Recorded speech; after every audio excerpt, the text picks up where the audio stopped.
Kembali dalam Cantik Sehat bersama Dr. Reni. Kali ini saya ditemani oleh Profesor Wasino. Nah, sebelum kita mulai, kita akan membahas dulu tentang bagaimana sih budaya medis di Indonesia. Apakah sudah ada? Nah, kita bersama pakarnya. Sebelumnya akan saya bacakan terlebih dahulu kurikulum vitae beliau ya. Profesor Dr. Wasino M. Hum. Beliau adalah Wakil Dekan Akademik di Fakultas Ilmu Sosial UNES. Beliau bertempat tinggal di Jalan Anugerah Raya 11 di Banyumanik, Semarang, Jawa Tengah.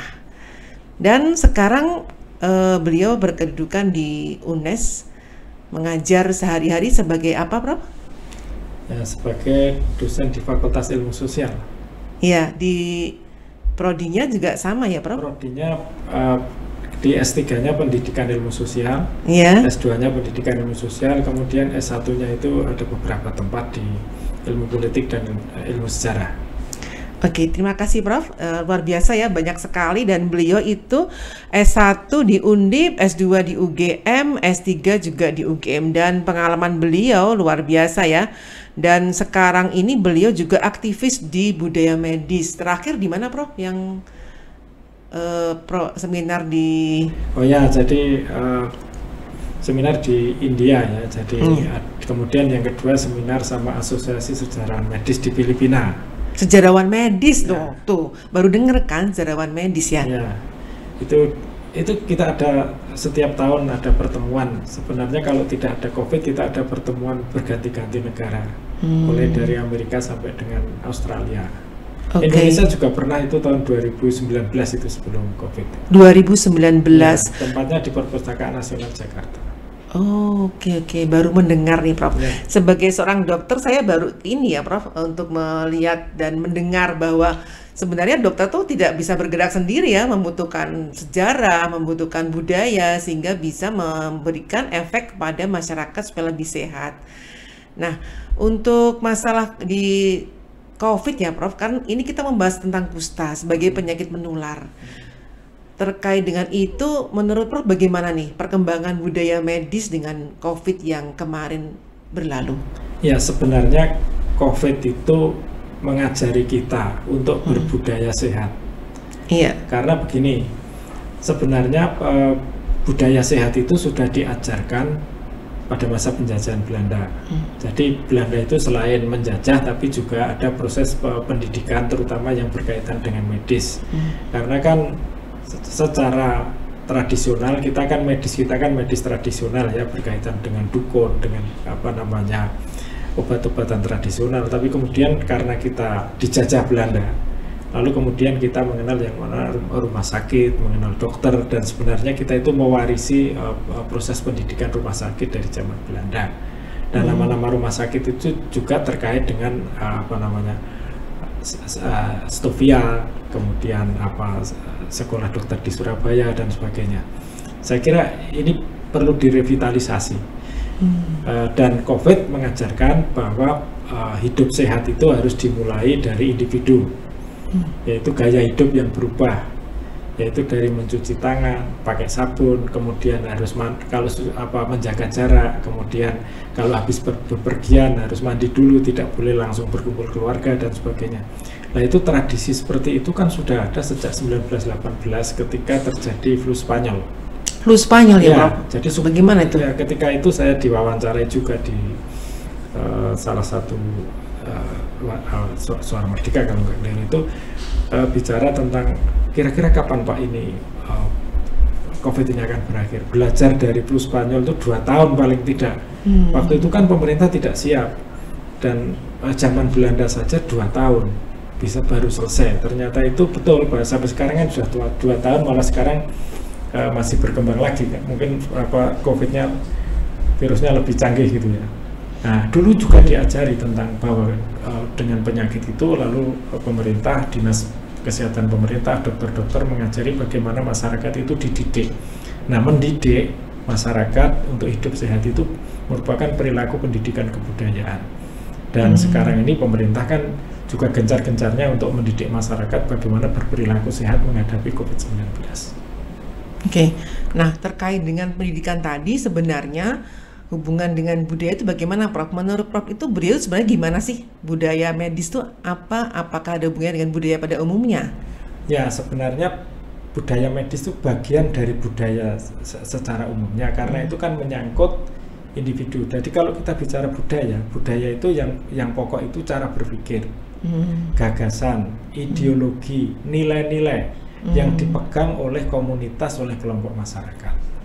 Jadi misalnya kalau tadi menyinggung kusta misalnya, itu yang penyakit lama yang saya kira itu. Nah, bagaimana orang memandang orang kena kusta? Dulu kan sebagian besar orang Indonesia, apalagi Jawa, menganggap bahwa kusta itu kutukan. Jadi itu dikutuk oleh Allah, oleh Tuhan, maka kemudian karena kutukan maka dia harus disingkirkan, kan begitu.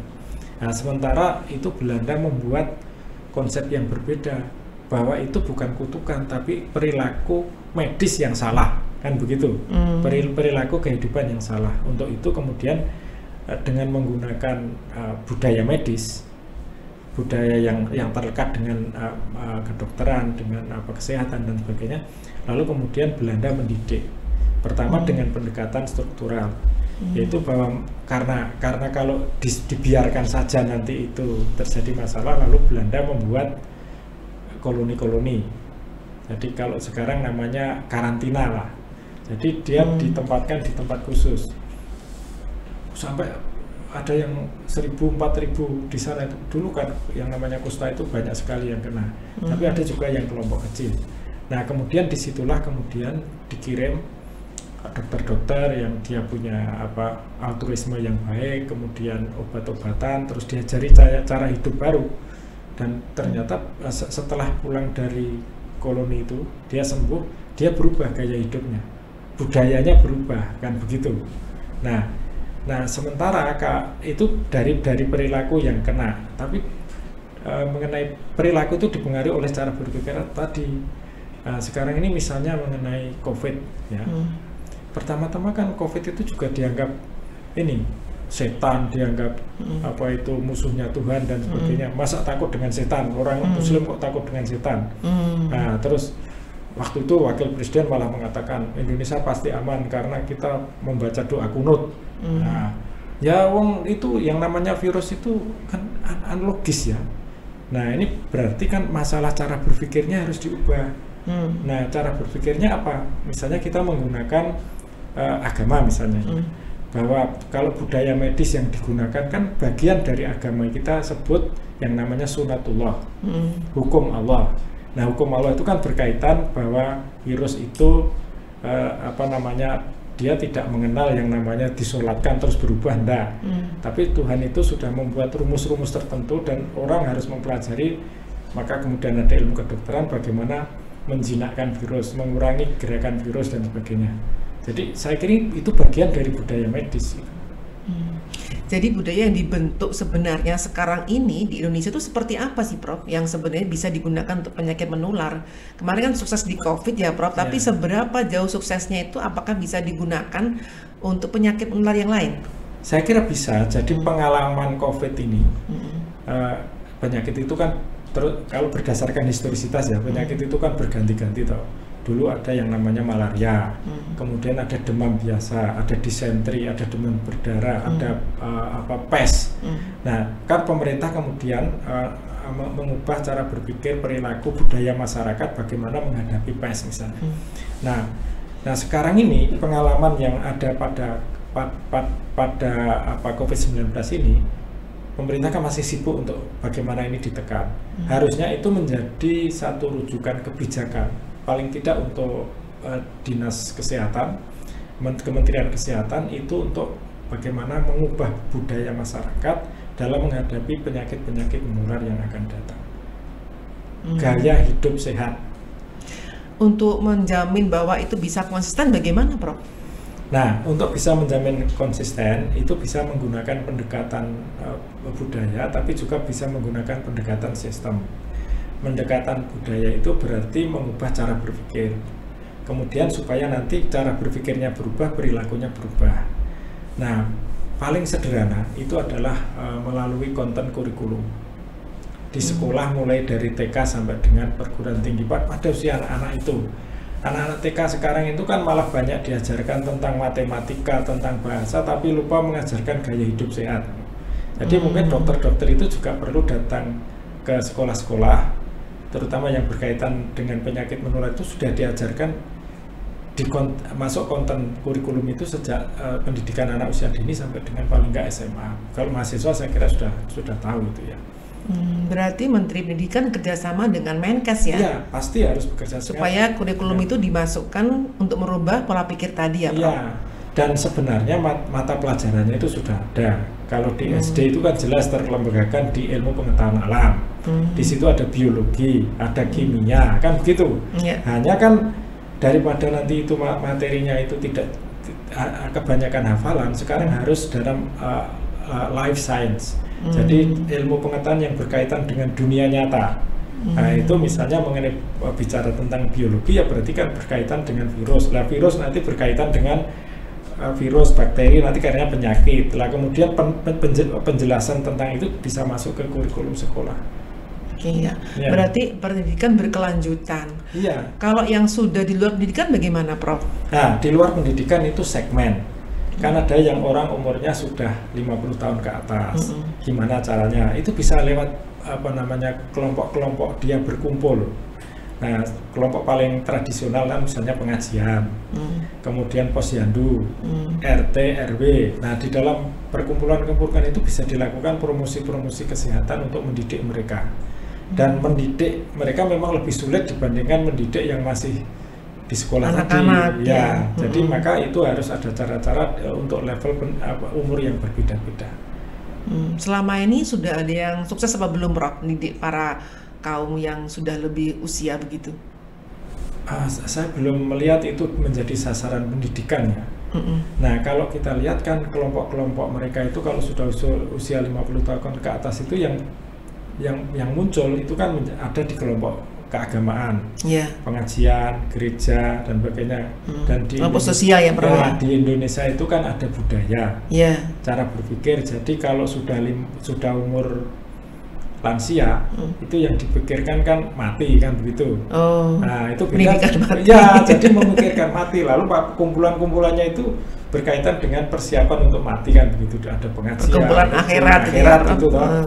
Tapi juga ada yang kumpulan-kumpulan untuk sehat. Saya lihat misalnya di Banyumanik itu sebelum COVID itu ada ibu-ibu lansia itu senam bersama.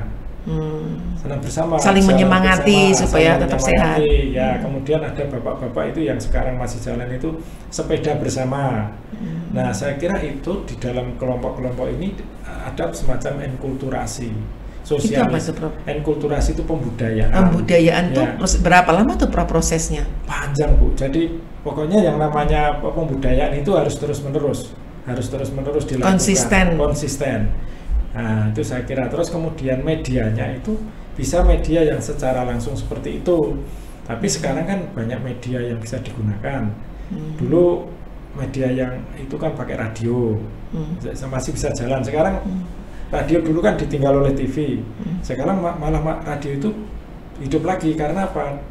Karena dia sambil nyetir mobil, sambil jalan kaki dan sebagainya bisa mendengarkan. Seperti kayak podcast itu sebenarnya konsepnya kan mendengarkan ya, mendengarkan. Terus kemudian sekarang sosial media. Ada Facebook, ada Instagram, ada Twitter, ada Instagram, macam-macam itu saya kira bisa menjadi media agent ya untuk saluran untuk mendidik, membudayakan, membuat enkulturasi tentang hidup sehat mengenai budaya medis itu yang dimaksud. Ya berarti untuk merawat budaya itu memang butuh upaya-upaya di mana menyesuaikan dengan kondisi zaman ya, Prof? Iya betul. Kalau dulu segala sesuatu itu zaman setelah kemerdekaan Indonesia itu semua diserahkan kepada pemimpin. Jadi kalau Pak Kades atau sudah ngendiko begini semua manut. Nah sekarang kan tidak. Terus nanti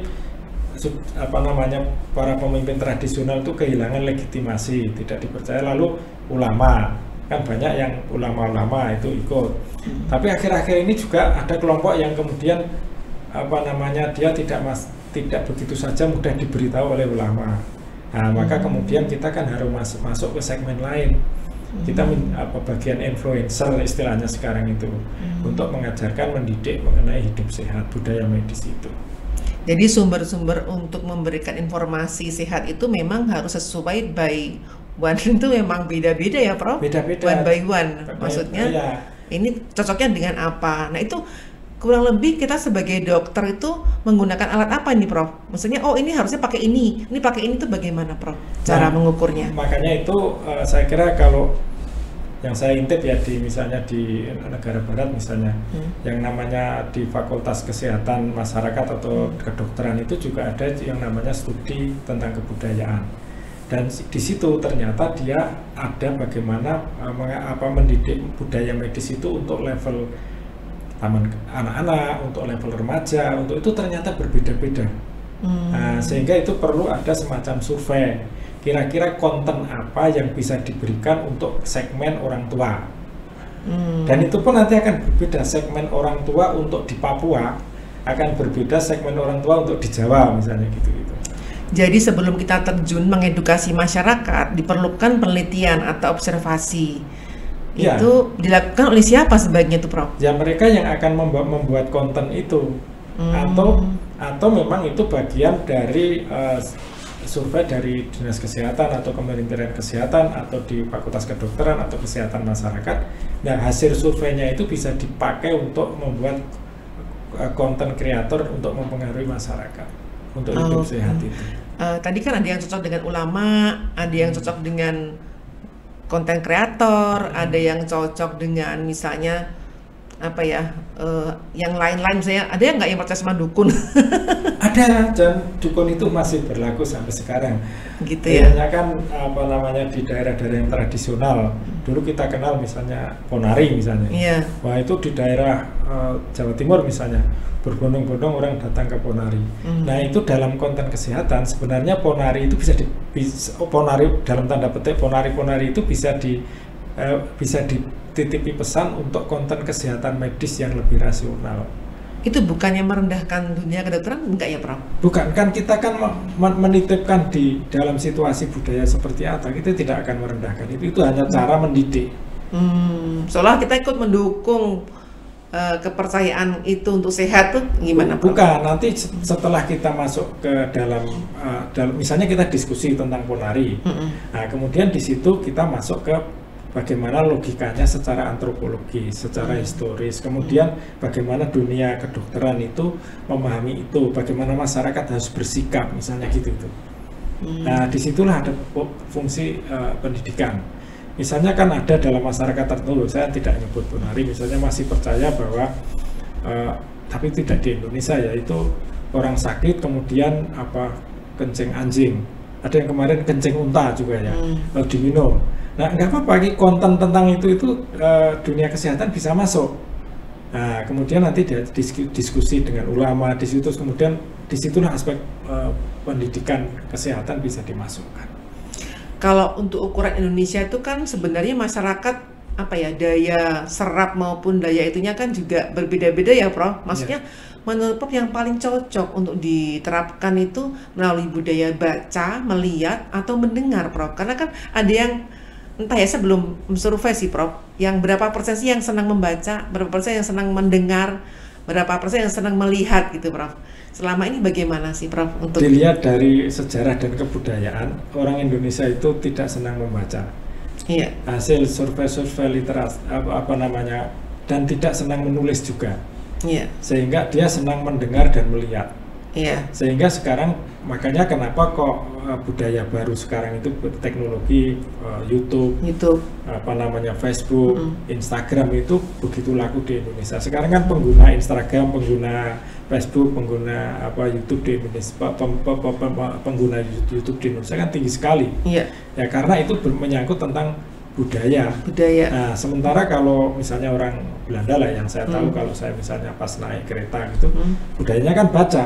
Sehingga untuk mempengaruhi mereka itu pakai buku, pakai bacaan. Nah kalau kita nggak kebaca, Ibu meneliti apalagi pakai jurnal ilmiah dan nggak ada yang baca, yang dokter-dokter saja itu. Iya, konten pun juga kalau memang dia minat baru dia melanjutkan ya Prof. Kalau enggak ya dimatikan gitu ya. Iya.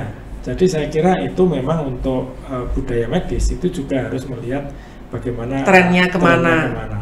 Dan itu bervariasi, misalnya untuk anak muda, untuk anak kecil dan sebagainya saya kira, dan untuk orang tua, untuk orang di Pulau Jawa, mungkin dengan di Indonesia Timur, saya kira itu harus ada survei untuk itu. Ya, selama ini apakah sudah pernah, Prof? Kelihatannya tidak. Mungkin, tapi kelihatannya itu tidak menjadi tren untuk membuat itu berdasarkan riset. Riset untuk misalnya channel YouTube ini nih paling banyak yang mendengarkan, paling banyak yang melihat gitu kan? Artinya itu bisa dititipi pesan-pesan terkait dengan. Yang saya lihat hanya uji coba saja. Makanya kan YouTube di Indonesia yang laku itu kan yang aneh-aneh, yang kontroversial, yang hibah dan sebagainya malah laku itu. Misalnya apa itu, Prof? Ya kan kita lihat misalnya ada berita bahwa artis tertentu hamil sebelum nikah, itu kan laris sekali misalnya. Maksudnya yang memang benar-benar bisa membuat orang jadi kaget ya, Prof? Ya kalau itu nanti adik-adik yang dari komunikasi digital dia tahu. Tapi memang komunikasi digital juga harus ada melihat tentang budaya misalnya gitu. Konten jual beli mobil terus nanti itu lebih laku daripada misalnya konten tentang pendidikan kesehatan. Sehingga pendidikan kesehatan itu harus dirangkai sedemikian rupa sehingga mungkin pada bagian awalnya itu untuk menarik seperti apa, terus nanti baru ada pesan. Jadi istilahnya kalau kita itu mempunyai misalnya ilmu tentang kusta mungkin agak rumit didengarkan oleh orang awam ya. Kalau jenengan misalnya langsung bicara kusta itu terus nggak dilihat gitu loh. Nggak dilihat? Iya. Terus gimana, Prof? Nah, jadi nanti harus bicara tentang mungkin musik atau mungkin tarian atau kemudian budaya masyarakat itu, tradisi masyarakat yang menarik, baru kemudian masuk ke penyakitnya itu. Jadi yang sekarang yang baru tren disenengin itu apa gitu, ya, kita ke situ dulu ya. Iya, trennya apa itu. Memang susah ya kalau kita nggak mempelajari itu. Tren yang bagus itu sekarang salah satunya yang mungkin bisa masuk ke situ ya. Itu mengenai orang kaya yang punya perhatian terhadap orang miskin. Artis sukses punya perhatian sama orang miskin. Profesor sukses perhatian sama orang miskin. Itu pasti ditonton. Dalam bentuk apa? Bedah rumah. Nyatanya kan bedah rumah itu banyak ditonton itu. Terus kemudian artis tahu-tahu dia berpura-pura jadi orang miskin, terus datang ke sana, terus nanti merangkul orang yang miskin itu, terus mengasih sesuatu, banyak ditonton. Nah, saya kira bisa mulai dari itu, bahwa bagaimana orang yang dari artis, dari mungkin dokter spesialis yang terkenal itu jadi konten, lalu kemudian bagaimana dia punya sikap altruis terhadap orang yang menderita penyakit. Oke, Pak. Jadi nanti begini, misalnya dalam itu mereka tidak ditarik bayaran, gratis karena ibadah, itu banyak yang ditonton itu kan. Oke. Berarti berwajah sosial yang memang betul-betul bisa dibuat untuk membangkitkan rasa di masyarakat bahwa mereka itu seolah terlibat emosinya. Jadi yang emosinya itu ikut naik gitu ya, Prof ya. Iya, kan dulu juga laris juga kan ganti peran gitu. Apa itu, Prof? Jadi orang kaya berperan sebagai pembantu. Merasakan sebagai orang kaya, itu banyak penontonnya loh itu waktu itu. Tapi nggak seorang dokter berganti peran jadi pasien kusta kan, Prof? Ya nggak bisa.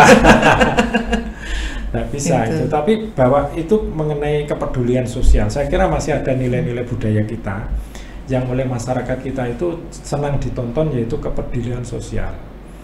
Nah, ini kalau saya lihat dari tren seperti ini, karena kan sekarang ini persaingan global dan kemudian kesenjangan antara orang kaya dan miskin itu tinggi, sehingga kusta itu kan diidentikan kelas bawah, miskin, kumuh. Nah, kok ada yang memperhatikan? Nah, konten seperti itu mesti akan lebih masuk lah, karena menyentuh hati ya, Prof. Mesake. Jadi memang kalau kita mengedukasi, kita harus menyentuh dulu. Saya ngerogoh hati dulu. Ngerogoh hati. Ternyata dokter Eni ini meskipun dokter ahli spesialis kulit dan kelamin dan kecantikan, itu ternyata dia perhatian terhadap orang yang bawah, orang yang miskin.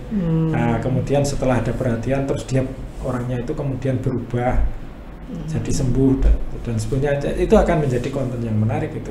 Iya, jadi pada kita harus merubah budaya yang kita juga nggak tahu kapan tuh akan bisa terubah ya, Prof. Nah, itu lama sekali. Saya kira ini bagian dari mengubah. Jadi mengubah konten budaya seperti ini bisa mengubah budaya. Nah, ini numpang pada budaya kasihan itu loh, budaya apa namanya, kepedulian sosial. Ya. Nah, untuk perkembangan budaya peduli tadi, Indonesia tuh termasuk tinggi apa enggak, Prof, dibandingkan menurut saya dalam perspektif cara berpikir, peduli sosial di Indonesia itu masih cukup tinggi.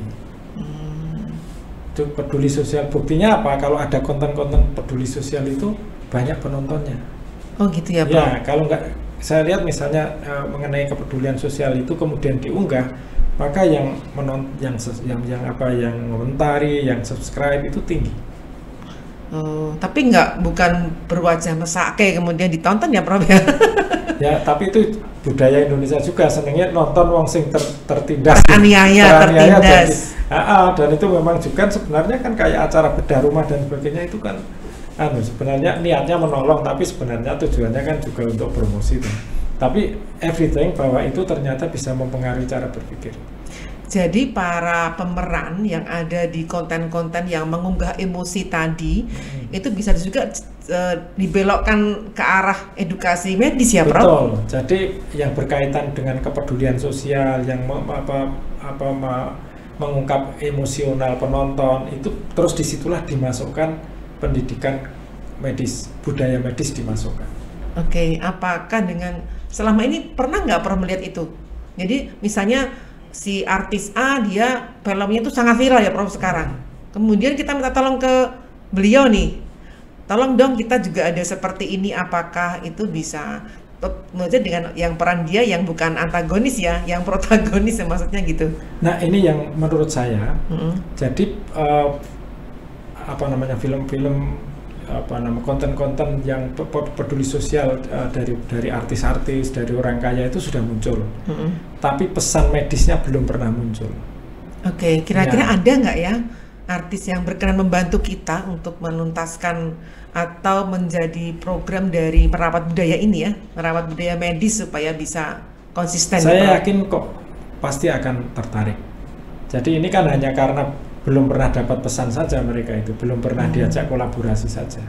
Oke, moga-moga yang sekarang baru viral mau ya, Prof? Ya, mau. Jadi misalnya ya itu yang saya lihat itu misalnya pesan jaga jarak, cuci tangan, itu kan di televisi, di YouTube kan artis sudah berperan. Tapi yang untuk penyakit menular yang lain kan harusnya yang belum diselipkan ya, Prof. Artinya ada sedikit adegan di situ di mana kan mereka sudah menyentuh hati banget nih, sudah semua orang sampai menirukan ya, Prof. Itu misalnya disisipkan sedikit tuh mungkin juga bisa ya. Bisa, dan ini gini, teori budaya tapi dikaitkan dengan teori market ya. Sebenarnya artisnya juga diuntungkan. Jadi dengan dia mempromosikan apa itu peduli sosial orang sakit, dia ratingnya juga akan naik karena kok masyarakat Indonesia itu sangat senang terhadap berita konten-konten seperti itu. Nanti rating artisnya juga naik kan gitu. Oke, moga-moga nanti mereka juga peduli ya, Prof. Maksudnya selain berwajah film juga berwajah penyuluhan. Sekarang ini gampangannya kan ibu-ibu yang umur 50 tahun dan ke atas itu kan senangnya sinetronnya si Amanda Manopo sama Mas Ali itu apa itu cinta apa itu saya nggak tahu ya, itu sampai nah itu kalau itu yang model seperti ini diselingi pesan budaya medis, pendidikan medis, itu saya kira akan lebih kena. Kusta yang terputus ya, Pak? Iya. Oh, dia ingin meniru, namanya imitasi. Oh, itu loh. Mitu ya. Jadi memang ATM itu tidak cuma hanya barang dagangan ya, tapi juga termasuk media untuk menyuluh kusta. Kusta sendiri itu kan merupakan penyakit yang dimana dia hanya bisa menular apabila itu kontak erat dan lama sekali, Prof. Tapi masyarakat tuh mispersepsi bahwa mereka itu menganggap bahwa kalau nyedak mesti ketularan. Nah ini faktornya kan persoalan persepsi, persoalan pengetahuan yang dia peroleh selama ini. Nah untuk itu kan harus ada pendidikan. Sehingga harus ada pendidikan bahwa kusta itu tidak langsung menular. Nah, jadi kalau yang kontak langsung terus kena itu enggak lah. Misalnya Anda kontak erat, misalnya apa yang Anda lakukan? Misalnya deteksi dini gitu kan. Deteksi dini. Nah, Iya. gimana cara deteksi dini? Nah, itu kan perlu ada konten-konten yang disampaikan itu. Iya, selama ini memang belum intensif ya, belum fokus dan belum dalam. Maksudnya itu mungkin baru sekedar dari dinas, kemudian Ya. juga menyampaikan kepada pasien-pasien yang datang ke puskesmas atau ke rumah sakit, sehingga mereka juga masih agak, istilahnya itu kalau suara itu rengang-rengang gitu loh. Iya, Belum dan kuat. itu mengenai persepsi kusta ini sudah lama mengendap agak lama. Itu ada tetangga saya dulu itu kena penyakit kusta, Ya. tapi sebenarnya sudah sembuh. Terus kemudian jualan apa namanya tahu gimbal. Nah, itu orang-orang tua itu yang pengalaman tidak mau beli. Gara-gara terstigma tadi ya, Bro. Terstigma bahwa kalau dia itu kena penyakit Engkau kusta, jangan-jangan engkau gimbal jangan kusta. Mangan gimbalnya ketularan kusta gitu loh. Nah, ini kan perlu ada edukasi bahwa itu tidak benar gitu loh. Iya. Apalagi kalau sudah mengalami proses terapi dan sudah sembuh, maka itu tidak makan gimbal terus kena ketularan penyakit, itu tidak. Nah, selama ini yang sulit kan memang masyarakat melihat kalau sudah cacat itu kan berarti dia seolah masih sakit. Iya. Kemudian kalau misalnya antri bareng sama pasien yang kusta, dia juga merasa akan tertular. Kemudian kalau ada yang satu rumah terkena kusta, harus segera dibuang atau dikirim ke rumah sakit yang merupakan resos kusta gitu, Prof. Iya, karena itu kan, maaf ya, penyakit kusta itu kan dulu menjadi penyakit yang jumlahnya cukup Banyak besar. ya waktu Tapi zaman. sekarang saya kira di Asia Tenggara masih besar, tapi Indonesia kan sudah tidak menjadi nomor 1 lagi. Enggak, dari dulu emang nomor 3 di dunia sih, Prof. Sekarang masih nomor 3. Iya, Prof, rankingnya berarti belum masih. turun. Tuh, Ya. makanya itu kita sebenarnya memikirkan kan tidak cuma dari sisi medis ya, Prof. Iya. Tapi ada apa sih untuk menuntaskan bareng, kita bersama bergerak melawan kusta itu bagaimana kalau nggak semua elemen masyarakat ikut maju di situ? Iya, tapi kalau kita melihat petanya kan dulu Jawa banyak. Iya, Sekarang kan di Indonesia Timur. iya. Ya, di Jawa itu masih ada 1-2. Jawa Timur lebih Paling banyak tinggi sih. paling tinggi dibandingkan dengan Iya. Jawa Tengah. Jadi terus kita lihat kan memang itu dari keluarga the lower class, keluarga miskin. Nah, itu kan pendekatannya satu, memang pertama itu adalah memang pengentak tidak bisa berdiri sendiri, Bu. Jadi nanti bagian medis itu harus juga komunikasi dengan bagian yang penanggulangan kemiskinan. Ekonomi. Bagian pemerintah yang Minimal berkaitan. pemberian nutrisi ya, Prof. Nutrisi ya, Iya. jadi supaya tidak nanti generasi kusta baru muncul kan begitu. Ada satu daerah tuh yang semua kena kusta juga ada sih, Prof. Karena malnutrisi kan juga Iya. ya salah satunya, dan juga kemudian mengenai kondisi rumah. Jadi kan tidak semua bisa diselesaikan oleh dinas kesehatan, oleh dokter, tapi itu harus bekerja sama dengan pemerintah Lintas daerah. sektoral. Lintas sektoral. Kalau di COVID kan misalnya kena, dia masuk kan tidak ada biaya di rumah sakit. Ya, Kemudian juga ada bantuan untuk tracing juga. iya. Nah, untuk kebijakan di kusta ini mungkin kalau ingin menuntaskan sampai mana ya, maksudnya eliminasinya betul-betul tercapai di bawah 0,1 per mil itu memang butuh minimal tuh mirip-mirip dengan COVID ya, Prof, supaya kebijakan tuh muncul ya. Iya, kalau sekarang ini kan misalnya ada target. Iya. Jadi kalau dulu kan waktu awal-awal COVID kan pemerintah daerah itu malu kalau ada COVID ya. Nah, sekarang ini kan target. Pokoknya mereka akan bangga kalau daerahnya itu COVID-nya tidak bisa menurun, bisa level 1 ya. Oh iya, kebanggaan ya, Prof. Kebanggaan. Iya. Nah, saya kira ini budaya seperti ini bisa dilanjutkan. Jadi bupati-bupati, wali kota itu harus dimulai dari gubernur mungkin ya. Dia akan bangga apabila daerahnya itu bebas kusta. Tapi nggak boleh pencitraan datanya ya, Prof? Ya mesti ya ini harusnya diniati dengan nilai ta'ala ya. Jadi itu datanya jangan dikamuflase ya, seperti zaman dulu hanya Case active finding itu ya, Ya, Prof. Jadi jadi, temuan aktif itu ada biayanya. Ya sekarang nggak ada, Prof. Oh ya, jadi saya kira itu bagian dari penanggulangan kemiskinan, karena itu bagian kemiskinan itu yang menyebabkan kusta itu, sehingga saya kira perlu ada mungkin Undip bikin award bisa. Obatnya apa, Prof? Itu? Award, jadi bupati-bupati yang bisa menuntaskan penyakit menular seperti kusta itu nanti diberi award. Oh gitu. Ya. Itu gimana, Prof? Award itu kriterianya apa itu misalnya? Ya misalnya mereka yang tadinya datanya penyakit kustanya itu tadinya dalam tahun sekian, dalam waktu 2 tahun bisa menurun. Kemudian terus dia melakukan kegiatan-kegiatan untuk pendidikan kepada masyarakat. Kemudian macam-macam yang bisa dibuat kriterianya.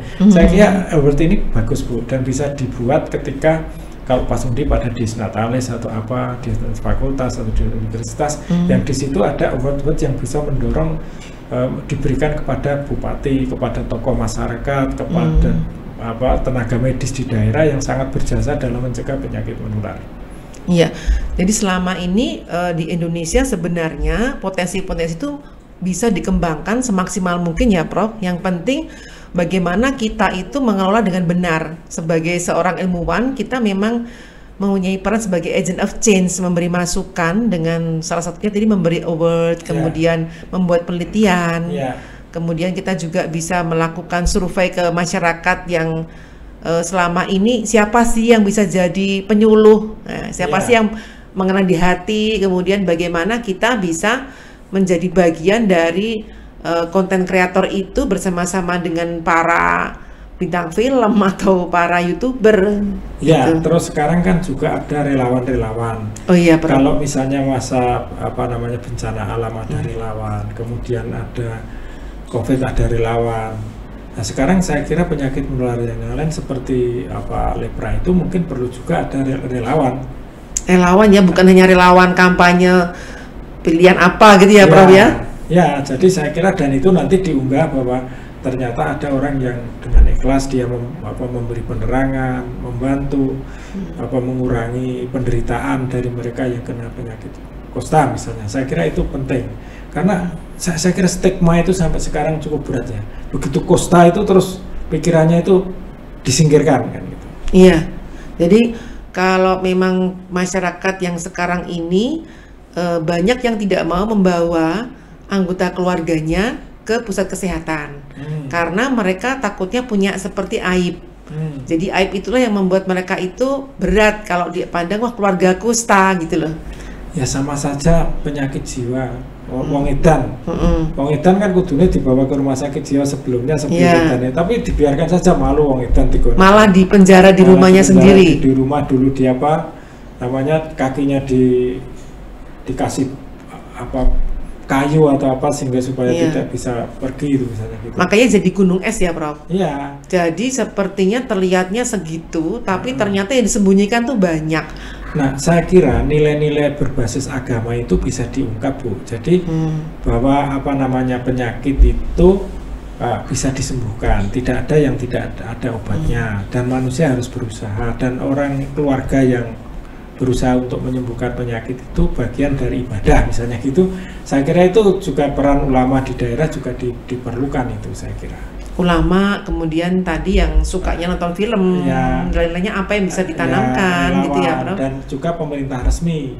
Ya, pemerintah menggerakkan semua di situ memang sudah kewajiban. Ditambah kita yang dari perguruan tinggi itu kita ikut mengendorse dari segi akademik kan begitu. Artinya dari misalnya DPRD menginisiasi terbentuknya Perda untuk mengelola bagaimana mengatur masyarakat supaya lebih komprehensif ya, Prof. Iya betul itu. Sehingga yang namanya perhatian terhadap dalam tanda petik wong cilik itu realnya seperti itu. Mungkin Prof bisa menyimpulkan dari apa yang kita bahas yang ini, Prof? Ya, jadi kesimpulan saya begini ya. Jadi mengenai penyakit di dalam masyarakat itu tidak bisa hanya diserahkan kepada dunia medis, karena di situ menyangkut mengenai budaya masyarakat bagaimana dia ingin sembuh. Kemudian bagaimana masyarakat itu dalam arti mereka yang keluarganya dan sebagainya itu dia bisa membantu supaya mereka yang sakit itu bisa berobat. Jadi di sini harus ada komunikasi antara dunia medis, dokter, pemerintah, tokoh masyarakat, relawan, dan juga keluarga serta mereka yang sakit itu untuk menyembuhkan penyakit, termasuk penyakit menular. Nah, COVID itu sebenarnya memberi pelajaran yang bagus bagaimana budaya medis itu dibangun. Sehingga sekarang ini baik pemerintah maupun masyarakat ini kan sudah satu kata bahwa COVID harus dilawan. Nah, caranya melawan bagaimana? Nah, pemerintah dengan menyediakan rumah sakit khusus. Nah, kemudian pemerintah membantu dengan menyediakan dokter-dokter luar biasa, dokter-dokter yang berjuang untuk menyelamatkan umat manusia, dan banyak yang tidak selamat juga. Nah, kemudian masyarakat sekarang sudah punya antusias bagaimana dia ingin membantu pemerintah, membantu dunia kesehatan itu untuk melawan COVID dengan mengubah kebiasaan, dengan mengubah perilaku. Jadi budayanya berubah menjadi budaya yang sehat kan gitu. Oke, jadi pada pertemuan ini memang luar biasa ya. Terima kasih banyak, Prof. Memang selama ini kita merasa medis ya memang begitulah. Kita sebenarnya harus menoleh kanan, kiri, depan, belakang. Ada apa sih yang sekitar kita itu? Bagaimana kita bisa mensukseskan dan mengeliminasi kusta itu butuh bantuan semua pihak, termasuk dari pemerintah, masyarakat, budayawan, dan semuanya yang bisa istilahnya itu beradu omongan ya, menyumbangkan apa yang bisa mempengaruhi masyarakat. Dan selama ini untuk kriteria budaya medis yang bisa dipercaya ataupun dianut memang masih kurang. Mungkin nanti ada para sutradara, penulis skenario, penulis novel yang bisa membuat film yang menyentuh hati, bahkan bisa viral sehingga masyarakat tergerak untuk mengeliminasi penyakit ini. Ayo bersama-sama kita tuntaskan kusta bersama dengan elemen yang tadi sudah kita sebutkan, dan kita memang punya prinsip jangan ada kusta di antara kita, Prof. Ya, jangan ada lagi kusta di antara kita. Iya, jangan ada lagi kusta di antara kusta kita. Itu dianggap sebagai simbol kemiskinan, simbol kekumuhan, simbol kekurang perhatian kita terhadap masyarakat. Nah, negara kita nggak terima dong seperti itu. Masa kita dicap negara kusta ya, Prof? Dan kita masih nomor 3. Ayo kita tuntaskan bersama. Dan jangan lupa kita akan bertemu lagi channel berikutnya. Silakan tulis di kolom komentar apa yang akan kita bicarakan di selanjutnya. Terima kasih dan sampai jumpa. Wassalamualaikum warahmatullahi wabarakatuh.